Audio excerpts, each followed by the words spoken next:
मैं 14 साल का था और अभी अपने गांव से शहर में तालीम हासिल करने आया था। मेरी बड़ी खाला का घर मेरी पनाहगाह था।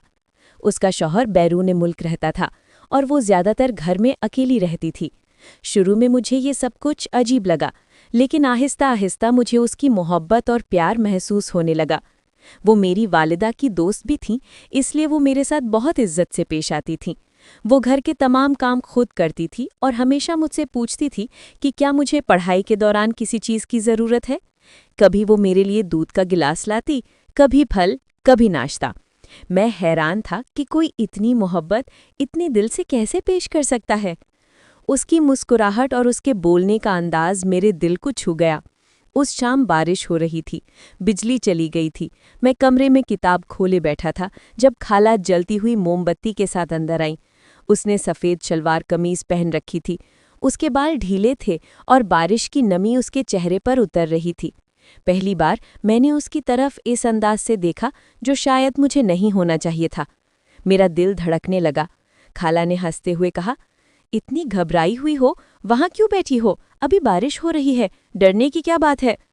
मैंने कुछ नहीं कहा, बस उसकी तरफ देखा। उस दिन के बाद मेरे दिल में उसके लिए एक अजीब सा एहसास पैदा हुआ, मोहब्बत और चाहत के दरमियान एक कैफियत। मैं हर वक्त उसके करीब रहने के बहाने ढूंढने लगा। कभी मैं पानी मांगने जाता, कभी उससे सवाल करता, कभी कभी मैं उसके साथ किचन में बैठ जाती। खाला ने शायद मेरी तब्दीली को महसूस किया था।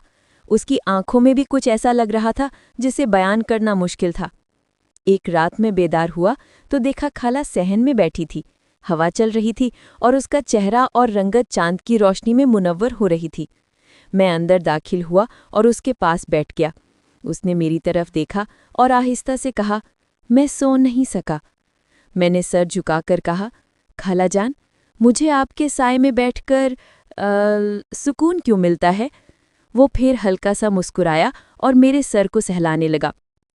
उसके हाथों की नरमी और मोहब्बत ने मेरे दिल को और भी बेचैन कर दिया।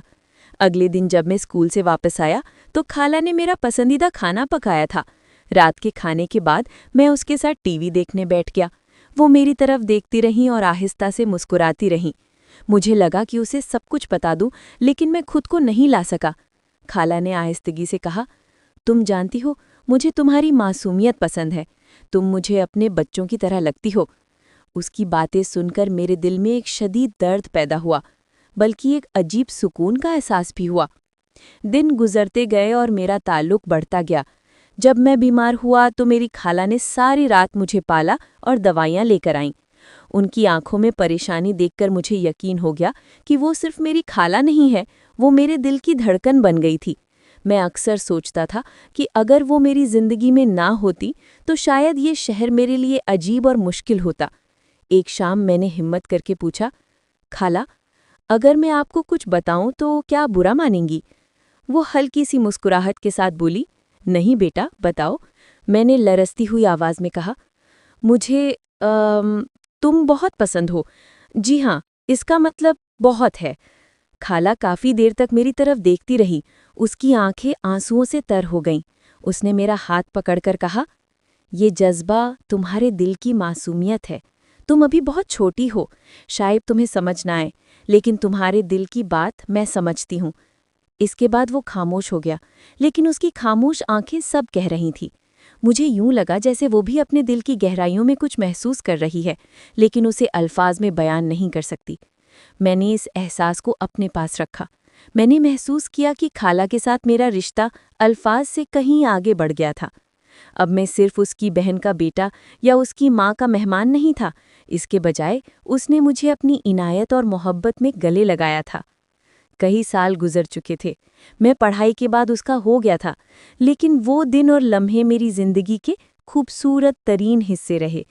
खाला की मोहब्बत, मुस्कुराहट, रात को चांदनी में बैठकर उसने जो सुकून फराहम किया, वो सब मेरी यादों में हमेशा के लिए नक्श हो गया। ये कहानी आम लोगों को भले ही अजीब लगे, लेकिन मेरे लिए ये मेरी जिंदगी का सबसे कीमती तजुर्बा था। मेरी खाला की मोहब्बत हमेशा मेरे दिल में एक खास मकाम रखती है। वो मोहब्बत जो अल्फाज में बयान नहीं की जा सकती, वो सबसे बड़ी मोहब्बत है जो मैंने अपनी खाला से महसूस की, जो मेरी माँ की खूनी रिश्तेदार थीं और मैंने हमेशा उन्हें अपनी माँ समझा।